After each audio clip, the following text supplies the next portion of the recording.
Welcome to Crummer Connections podcast series. I'm your host, JB Adams.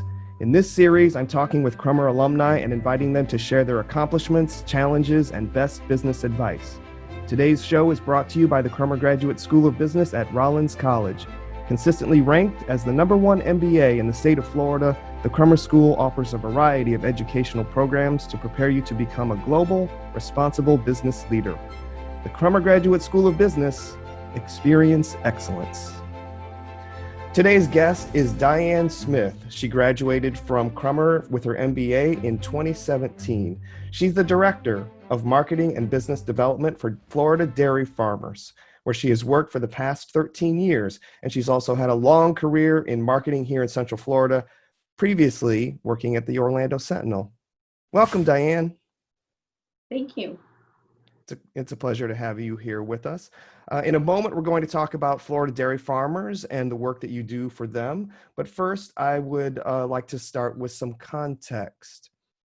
People have seen you not just on campus when you were a student, you're still involved with the school. Tell us how you have a relationship with the school after you graduated. Sure. So I continue to serve in the Crummer Alumni Board. When I was a student, I was the alumni representative for my class for the alumni board. And once I graduated, I got the opportunity to serve as a full-fledged member. And I serve for the alumni Crummer board, and I help not only promote Crummer and the benefits of being a student at Crummer, but as well trying to find ways to connect with the community and help our alumni progress in their fields of work. Let's talk about Florida dairy farmers and the work that you do with them. First of all, I want to know, how long has Florida Dairy Farmers been around? So Florida Dairy Farmers have been around for around 50 years, and we are an association representing the Florida dairy farmers, so people who actually milk the cows every single day, so you can get up in the morning and have your nice cup of coffee with milk. So as a Florida resident, when we go to the grocery store, are we buying Florida milk? How can we make sure that we're getting milk that's local? So if you want to get Florida milk, the easiest way is for you to look at the gallon of milk. There's a code in there that talks about the plant number. And if it starts with the number 12, that means it is based here in Florida. And that's how you know that it's Florida milk. And it usually takes 2 to 3 days from the milk to go from the farm to the processing plant and to the grocery store. So it's very quickly, and it's the freshest milk that you can get. I am going to look for that number 12 every time I buy a gallon of milk. You work in marketing and business development. Tell us what that means. Sure. So my role is really to develop partnership, either industry or with the media, to try to promote the healthy benefits of milk. In addition to serving as a spokesperson, I also like to, cook once in a while and represent organizations on how to bring those products and that milk to life via yogurt, via cheese, via ice cream, all those different recipes. In addition to that, I like to develop partnerships in the community, sometimes with different products, but also with other businesses that I might be sympathetic to our organization and be able to develop promotions in the community. Finally, the last thing I'd like to know about your relationship with the Florida dairy farmers is just tell us what you love about this work. I love the variety.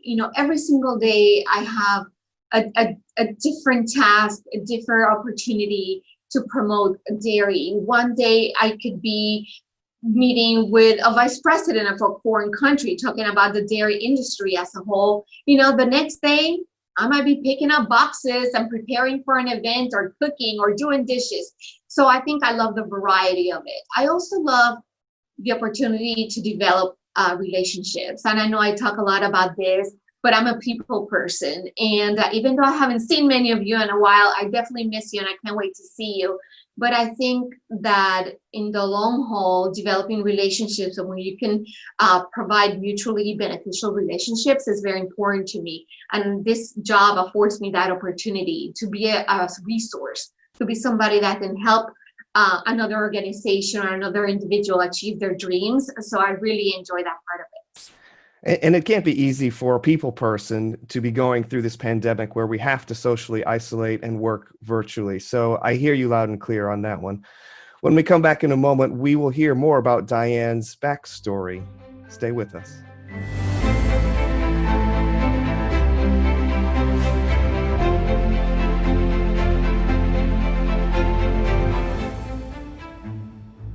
All right, we are back with Diahann Smith, and we have the chance to learn a little bit more about how she came to be the person that she is. Diahann, we're going to start with some fast facts. So here's some quick questions with some quick answers. First, tell us where you were born. New York City. In the city, which borough? In the Bronx. In the Bronx, okay. And where were you raised? I was raised in Puerto Rico. In Puerto Rico. And I know that you had some influences that sort of shaped your approach to business. Tell us about those early years. Yeah, so when I moved to Puerto Rico, I went to live with my grandparents. They were both entrepreneurs and business owners. They owned the jewelry, the furniture store, and the travel agency in my little town. So I think I was always influenced by them, by their work ethic. I was influenced by their dedication and also by their compassion when working with their clients and their business. Now, let's paint a picture of this. How big was the town? There's probably about 10,000 people tops. Okay. In the town, in the center of the island, not exactly in the middle, but maybe a little bit more to the west side of it. And if I understand correctly, you said a furniture store, a jewelry store, and a travel agency. Were these separate entities? How did the customers access these stores? Sure. So the furniture and the jewelry store was in the same location, and then the travel agency was right across from it. However, while I did come after school and spend some time there and try to help a little bit, you could always find me just 2 stores down, which is actually the corner pharmacy, the pharmacy in town, because since growing up, I always wanted to be a pharmacist. And I used to just spend all my time in there trying to learn, try to hang out, and I'm sure I bothered them all the time. Now, did you get a job at the pharmacy in those early days? You know what? I would not a specific job, but I said more like a volunteer job, but I'll tell you a little bit more about that. So I wanted to be a pharmacist. So the pharmacist kind of took me in and they would teach me about the medicines. They would teach me about the different control methods, about the names and what they did. Sometimes they would let me count the pills, maybe that right now, probably that's not okay to do, but I'm sure they counted right after me. But other things that I used to do is that during the holidays, like Mother's Day or Father's Day, I used to work at the perfume counter and would just be there and tell people about perfumes, let them try them out. I would wrap them up really pretty. And then at the end of my shift for that weekend, they would just give me a perfume. And then I would have something to give to my grandfather or to my grandmother. And that would be my payment. Yeah, your payment was the perfume. So they never gave you a paycheck or any kind of cash. They just rewarded you with a little, work in trade, sell the perfume and then get a bottle of perfume. That's a great story. And it really kind of shows where your priorities were because you had access to all these opportunities, but you just sort of made your own opportunities out of all of it. What kind of advice would you give to a young person who's trying to find their way, and particularly someone who is in a situation similar to yours? Sure. And you know what? I tell this to my kids. I tell them to interns, to mentees. And it's like, if you are interested in a specific topic or area, try to get a job there, try to volunteer, try to ask questions. I think especially when you're a student, I think professionals are a lot more open to provide information, to meet with you, to give you their time. So take advantage of that. And always, you might find out that you love it, or you might find out that you don't. And I think that experience, either positive or negative, is really important. So try to find a job or a volunteer opportunity or an internship in the field that you're interested in. So let's establish you were very interested in pharmacy, and then you had a transition when you were a teenager that was pretty significant. So tell us about how that changed your life. Sure. So when I was 15 years old, my grandfather passed away. And then I had a crossroad. What do I want to do? Do I want to stay in Puerto Rico, or do I want to move with my grandmother to Florida? So I think that was a big transition moment to me. And I wanted to continue to learn English. We had talked about my grandparents were travel agents, and that's kind of how I started learning English, because when I traveled with them, I used to be their translator.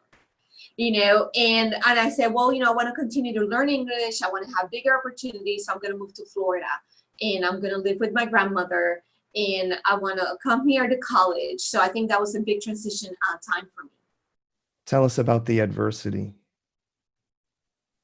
I think that moving to a place where you do not know, hardly anybody except your family, fitting into high school, where people dress differently, people acted differently. Everybody already had their own cliques. I think it was difficult. It was not easy. I remember having to wait for my aunt to come pick me up after school, and I got to meet one person, and I could communicate with them, but it's kind of hard when you're trying to communicate and you're not completely fluent with somebody in high school, and I think that I worked really hard just trying to build relationships, and I think that has helped me, I think, through my career. That importance of them, of really connecting with somebody, even if it's not in the same language, but there's a lot to be said for nonverbal communication and the way when you meet with somebody. And I think that that's one of the things that I am a people person, right? That I like to connect with them. I like to meet them. And I think that that's one of the things that I learned.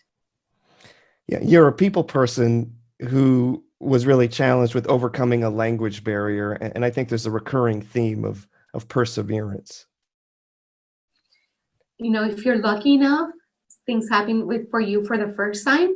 But I think for many of us, if we want something, we have to go after it. And if the first time doesn't work out, you just have to keep on trying. So I think perseverance is very important in, achieving your goals as well. And you know what? Sometimes I don't write them down, and I probably should, as everybody else says.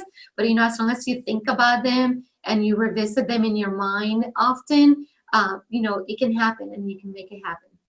When we come back in our next segment, we will hear more about Diahann's early career. Stay tuned.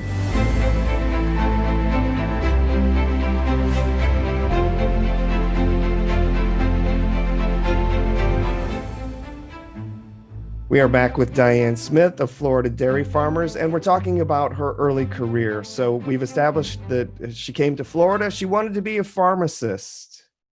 Diahann, what happened to that dream of being a pharmacist? Well, one of the things that happened was organic chemistry, and that is the truth.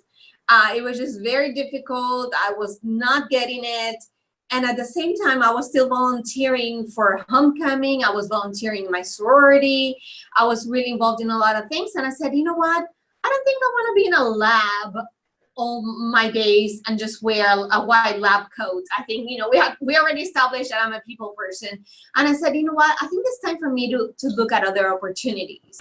And while I love chemistry, I thought that switching over to doing special events was the career for me, and organizing projects. So I went and I met with different leaders in the community. I met with people at the school, and I said, you know what should I major in?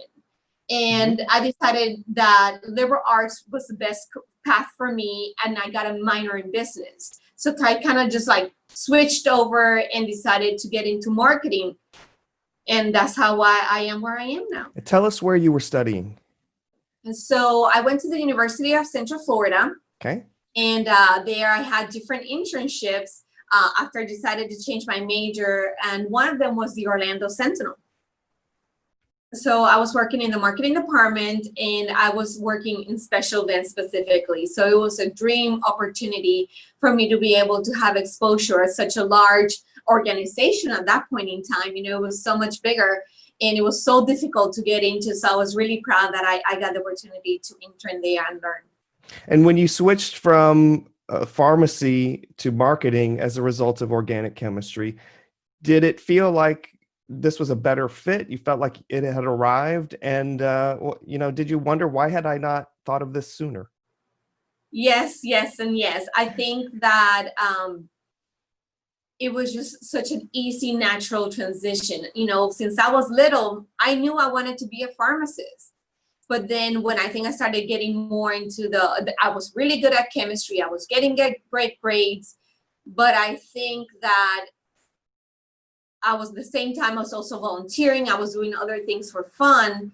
And you know what? I think you need to love what you do for your career. And I think I found what I loved. So it was an easy transition for me, and it was so interesting. And I just kind of took off and never looked back. Yeah. And while you were at the Sentinel in your internship, you had a valuable takeaway when your boss went on vacation. Tell us about that. It did. So my boss said, you know what, here's your internship. These are the projects that you're going to work on. I'm going to be getting married in about 2 months, and I'm going to leave you here for 2 weeks. So, I'm really hoping that you can help me out and do the best you can. And my supervisor had not been at the Sentinel for a long time either. Like, I started almost at the same time that he did his internship as well as his job. And by the time he got back from his honeymoon, from being married, you know what? He's like, oh my God, Diane, you know more people in this building than I do. And I thought that was a very fun part. And he would tell everybody. And when I ended up getting the job at the end of my internship, he's like, that's the reason I gave you the job, because you took the initiative. You went out there and you helped out in the HR department. You went and talked to other people in editorial, and you did this. And via your relationships, you were able to complete your job, because it's not about what I knew. It's about who I knew. And I think that's, the big takeaway is like, you work with people and you can be very knowledgeable, but if you don't know how to get things done, it's going to be very difficult. Yeah, it's not about what you know, it's about who you know. When we come back in our next segment, we will hear about Diann's Crummer experience. Stay tuned.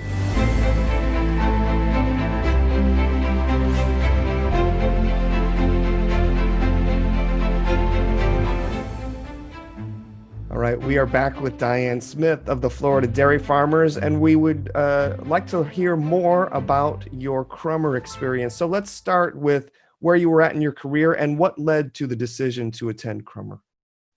Sure. So I had already moved in from the Orlando Sentinel. I had gotten a new job at Florida Dairy Farmers, and I had seen over the years that people with masters were really advancing, especially in the marketing field, that they were getting the promotions.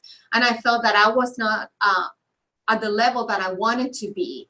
And I had wanted to get my master's for a really long time, but because of having kids, because of working special events at nighttime or in the weekends. And, my mom always, helped me out with the kids. And she used to tell me, Diane, hurry up and do it so I can help you.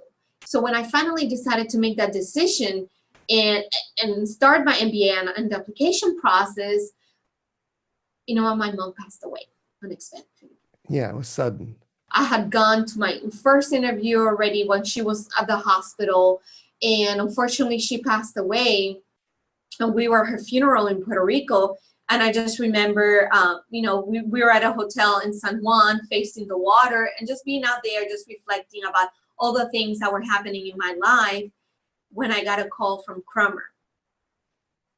And it was that I was accepted.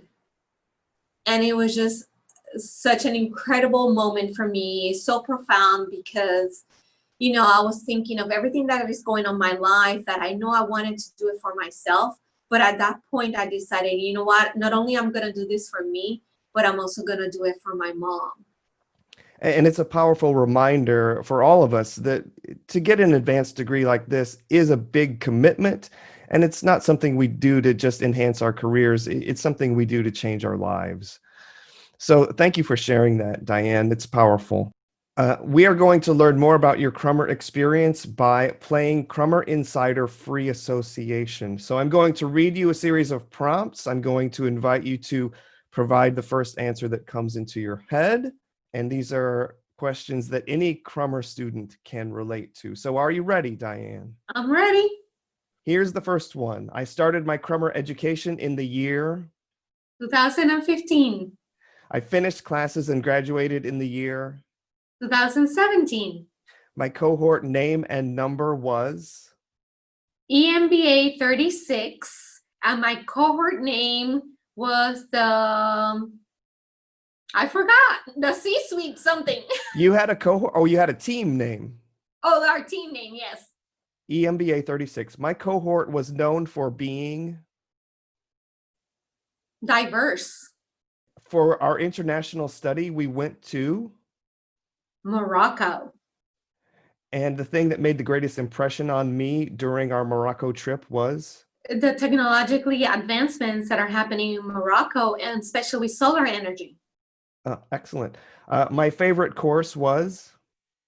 Mergers and acquisition with Dr. Kimas. We'll come back to that one. My favorite professor was? Dr. Meyer, accounting. And during the experience, my greatest time management moment or lesson was?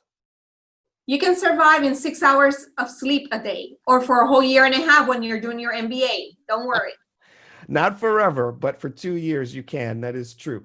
I know we're going to talk about mergers and acquisitions in our next segment, but I would like to ask, what was one of the things that really surprised you about the experience while you were a student? You know, I think we always hear that Crummer is a very small, tight-knit program. And I think that really seeing it firsthand is very important. I think just the care that the professors and the staff take on your education and trying to help you achieve what you want to achieve, I think is something that always stays with me. So in the context of the Crummer experience, Diahann, what advice would you give to a current student, someone who's studying right now? I think a lot of times we focus just in completing the class, on doing the homework, and getting a passing grade. But I think it's really important to be able to take a little bit of time to absorb the information. You know what? If I had to go back and do this again, what I would do is maybe after every class, I would just maybe write a couple of thoughts down so then I can reflect and go back at it, because sometimes it feels that everything just goes so back, it goes in a blur, in a blink of an eye. And I think it's important to reflect on what you learned, what you did, and then also make sure that you connect with your classes, connect with your professors, and be able to develop those relationships that are going to help you at the end of the road. Good advice for any student. I really want to hear about how you've had a chance to apply what you learned from your Crummer experience toward your career with Florida dairy farmers. I know you said in the previous segment that one of your favorite classes was Mergers and Acquisitions with Dr. Halil Kimaz. It really was, because I think it was one of my later classes in the program, but I think kind of brought everything together, because we, in the program, I think that we're looking for how to look at things in a global perspective, as far as like leadership and what you do, and also in the C-suite, which of course is where I want to be. But I think that it was very important, mergers and acquisition, because it combined not only the numbers that we learned from accounting or efficiency from Dr. Yoho, but also the human capital, and how to merge those two together, because you're merging, two different companies, you really have to pay attention to the people that are coming in, and how to bring two separate ideas, opinions, and companies into one new vision. But I thought it was just so interesting that I said, you know what, in any kind of project that you do, maybe you're having two different ideas. I work with a lot of groups and organizations, and I think it's always important to find out how can we both win. It's not about somebody winning and somebody losing, but how can we both win? And I think that's just very important to me. Diahann, thanks so much for your thoughts. We have just a few more things to say as we bring this chat to a close. People have heard you tell your story. I'm sure that's going to pique some interest with some folks. What's the best way for people to reach you? Sure. You know what? I am old-fashioned. Give me a call. You can send me an email. Meet me at one of the Crummer events. You can find me at floridamilk.com. All my information is in there, my email, my phone number. So I look forward to talking to you. I'm sure someone's going to take you up on that offer. Can you give us a brief idea of what's next for Diahann Smith and or Florida dairy farmers? So after my experience with Crummer, I've had the opportunity to be promoted in my position. I have had the opportunity to expand my role. And sometimes it's not about the promotion or the title, but I think after you have the opportunity to have the experience and a lot of exposure to a lot more knowledge, you actually start influencing other people that you work with, and you just at the same time that you're trying to teach and impart your knowledge, you're also learning and growing. So you know what, one day soon I hope to be in a C-suite near you, and making a difference in the world, not only in the office but in the community and at home. That's excellent. Never stop striving. One final thought. If there's anyone out there who's thinking about whether or not they should pursue an MBA and at the Crummer School, what advice would you have for them? It's never too late to learn. Never stop learning and just do it. I wish I would have done it 10 years ago, and don't be like me. Just go ahead and go to one of the informational sessions. I'll be there. Call me, talk to me, but just make sure that you really do it, because it's just for you. Thanks so much, Diahann Smith of the Florida Dairy Farmers. It's been a great pleasure chatting with you today, and we hope to see you again soon. Thank you so much. Today's show is brought to you by the Crummer Graduate School of Business at Rollins College. Now is a great time to consider enhancing your career success by pursuing an advanced degree in business. And the Crummer School offers a variety of educational programs to help you become a global, responsible business leader. To learn more about the programs and begin the application process, go to crummer.rollins.edu. The Crummer Graduate School of Business. Experience excellence. Thanks for listening. I'll be back again soon with another episode. Crummer Connection podcast series is a production of Victor Media Group. It's the mission of Victor Media Group to make the world a better place by making ourselves better people. If you like this show, follow us at Victor Media on Facebook, Instagram, and Twitter.